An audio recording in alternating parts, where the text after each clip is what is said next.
Ya, jumpa lagi dengan saya. Saya hari ini mau membagikan salah satu hal berkaitan dengan Alkitab. Saudara, Alkitab yang kita kenal di dalam iman Kristen saat ini itu adalah Alkitab yang menurut saya sangat luar biasa. Karena apa? Karena Alkitab ini sebenarnya sudah bertahan melawan waktu meskipun ditulis di atas bahan-bahan yang mudah rusak. Itu sejarahnya. Disalin ulang selama ratusan tahun sebelum teknik pencetakan ditemukan. Tapi kita perlu tahu bahwa gaya ketepatan dan keberadaannya tetap bertahan meskipun telah melalui rentang waktu yang sangat panjang. Tetapi semua gaya ketetapan keberadaannya tetap terjaga.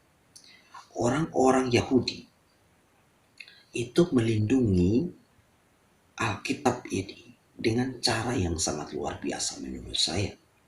Karena mereka sudah melindungi dengan cara yang lebih baik daripada perlindungan terhadap naskah-naskah di manapun. Bahkan kalau kita perhatikan bahwa ada kelas-kelas khusus dalam masyarakat mereka yang semata-mata bertugas untuk melindungi dan menyalin dokumen-dokumen ini dengan ketelitian yang nyaris sempurna kalau mau dikatakan. Jadi mereka ini mengawasi setiap huruf, setiap kata dan paragraf. Mereka teliti dalam meneliti atau menyalin dan sebagainya. Mereka perhatikan secara detail. Bahkan Alkitab mengatakan bahwa satu iota pun jangan sampai hilang. Ini berarti mereka punya ketelitian yang sangat luar biasa. Satu titik pun tetap mereka ingat dan mereka tidak lupakan.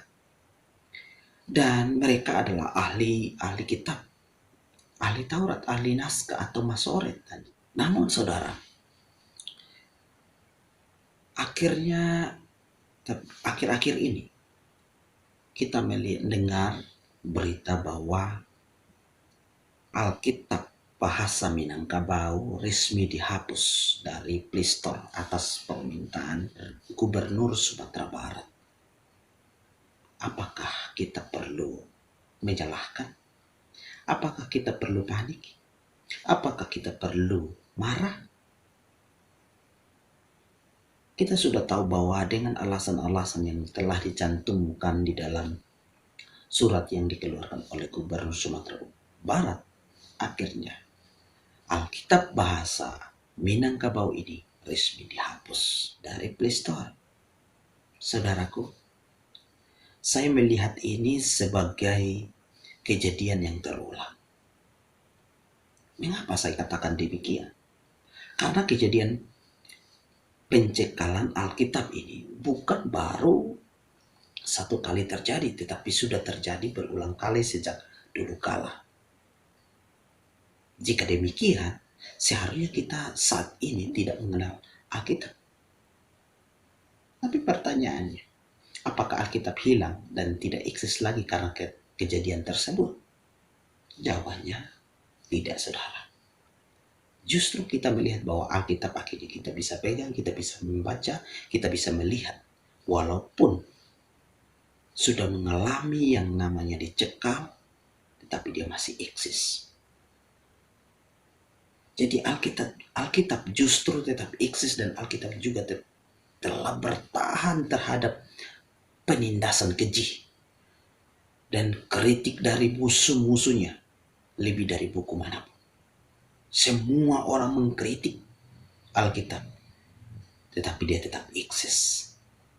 Sudah banyak yang berusaha membakarnya, mencekalnya, dan membasminya sejak zaman kekaisaran Roma hingga hari ini di banyak negara yang dikuasai oleh komunis.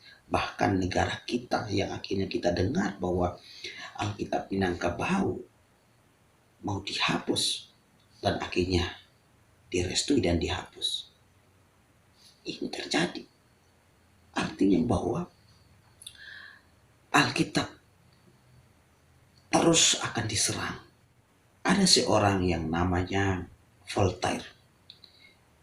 Dia adalah seorang yang non-Kristen atau disebut seorang yang kafir dari Prancis.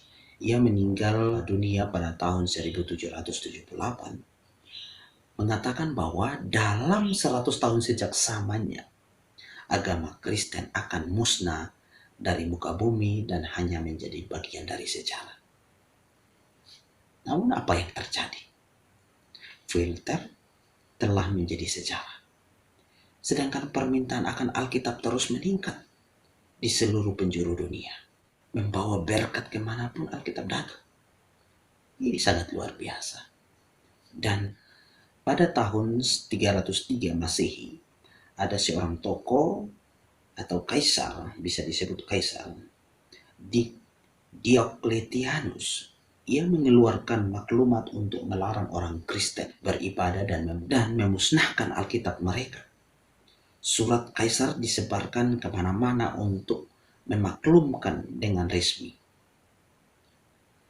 memerintahkan bahwa gereja-gereja harus diratakan dengan tanah dan Alkitab harus dimusnahkan dengan api. Ini berarti bahwa ternyata kejadian pencekalan Alkitab itu sudah terjadi sekian ribu tahun yang lalu. Bahkan ini dikatakan Diocletianus ini pada tahun 303 Masehi sudah ada maklumat untuk memusnahkan Alkitab dengan api atau dibakar. Tapi apa yang terjadi, saudara? 20 tahun kemudian, Kaisar Konstantinus yang menggantikan Diocletianus memerintahkan agar dibuat 50 buah salinan Alkitab atas biaya pemerintah. Jadi saudara, ini sangat luar biasa. Selama 18 bahkan 20-an abad ini, orang-orang non-Kristen telah berusaha menolak dan menumpangkan buku ini atau Alkitab ini. Namun Alkitab ini masih bertahan sampai hari ini seteguh batu karang. Jadi saudaraku, kalau buku ini tidak berasal dari Allah, kalau Alkitab ini tidak berasal dari Allah, maka buku ini pasti sudah sejak dahulu berhasil dimusnahkan. Mereka yang berusaha memusnahkannya mati dan buku ini masih hidup. Ada seorang tokoh bernama Bernard Ram. Dia mengatakan atau menambahkan bahwa sudah ribuan kali lonceng kematian Alkitab dibunyikan. Arak-arakan penguburannya diadakan, batu nisannya diukir, dan pidato pengantar jenazah dibacakan. Namun, entah mengapa jenazahnya tidak pernah muncul. Tidak pernah ada buku yang lain yang telah dirajam, dikoyakan, diperiksa, diinterogasi, dan dinista sehebat Alkitab. Sungguh tidak ada buku klasik maupun modern yang telah menerima serangan massal sebanyak Alkitab. Terbukti Alkitab dicintai oleh jutaan orang, dibaca oleh jutaan orang, dan dipelajari oleh jutaan orang. Alkitab adalah unik yang kemampuannya untuk bertahan. Walaupun hal ini tidak membuktikan bahwa Alkitab adalah benar-benar firman Allah, namun hal ini membuktikan bahwa Alkitab berbeda dari buku-buku lainnya. Setiap orang yang mencari kebenaran patut mempertimbangkan Alkitab yang mempunyai keunikan-keunikan seperti ini. Jadi ini sangat luar biasa. Jadi saudara, penolakan terhadap kekristenan seringkali tidak bersangkutan dengan otak, tetapi lebih banyak dengan kehendak. Sekali lagi, masalah tidak ada pada otak atau intelektual, tetapi kehendak dengan kata lain kesombongan. Bagaimana seorang dapat menerima Alkitab? Seorang yang bernama John Calvin memberi jawaban bahwa biarlah Alkitab membuktikan dirinya sebagai firman Allah. Sebagaimana siang mampu membedakan dirinya dari malam, terang dari gelap, demikian juga Alkitab mampu membedakan dirinya dari yang bukan firman Allah. Mari kita lihat bahwa Alkitab sendiri memberikan kesaksian atas dirinya sendiri. Firman Tuhan di dalam Mazmur 33:4 mengatakan sebab firman Tuhan itu benar. Dan Mazmur 12 ayat 7, janji Tuhan adalah janji yang murni bagaikan perak yang teruji, 7 kali dimurnikan dalam dapur peleburan. Dan Yosua 23 ayat 14, sebab itu insaflah dengan segenap hatimu dan dengan segenap jiwamu, bahwa satupun dari segala yang baik yang telah dijanjikan kepadamu oleh Tuhan Allahmu tidak ada yang tidak dipenuhi. Semuanya telah digenapi bagimu. Tidak ada satupun yang tidak dipenuhi. Bahkan di dalam Mazmur 119 ayat 105 berkata, maka firman-Mu itu pelita bagi kakiku dan terang bagi jalanku. Ini adalah bukti Alkitab bertahan sampai hari ini. Jadi saudara, walaupun Alkitab bahasa Minangkabau resmi dihapus dari pistol, tapi mari kita ingat kembali sejarah dari Konstantinus ketika menggantikan seorang yang bernama Diocletianus. Dia akhirnya memerintahkan agar dibuat 50 buah salinan. Berarti percayalah bahwa setelah pencekalan ini, pengganti dari gubernur ini akan memerintahkan dan membiarkan Alkitab bahasa Minang kembali berkiprah. Dan ingat bahwa Tuhan pasti menggenapi janjinya. Injilnya akan terus disampaikan. Dan percayalah bahwa Injil pasti akan sampai dengan cara Tuhan itu sendiri. Sebagaimana ada perkataan, semakin dirambat, semakin merambat.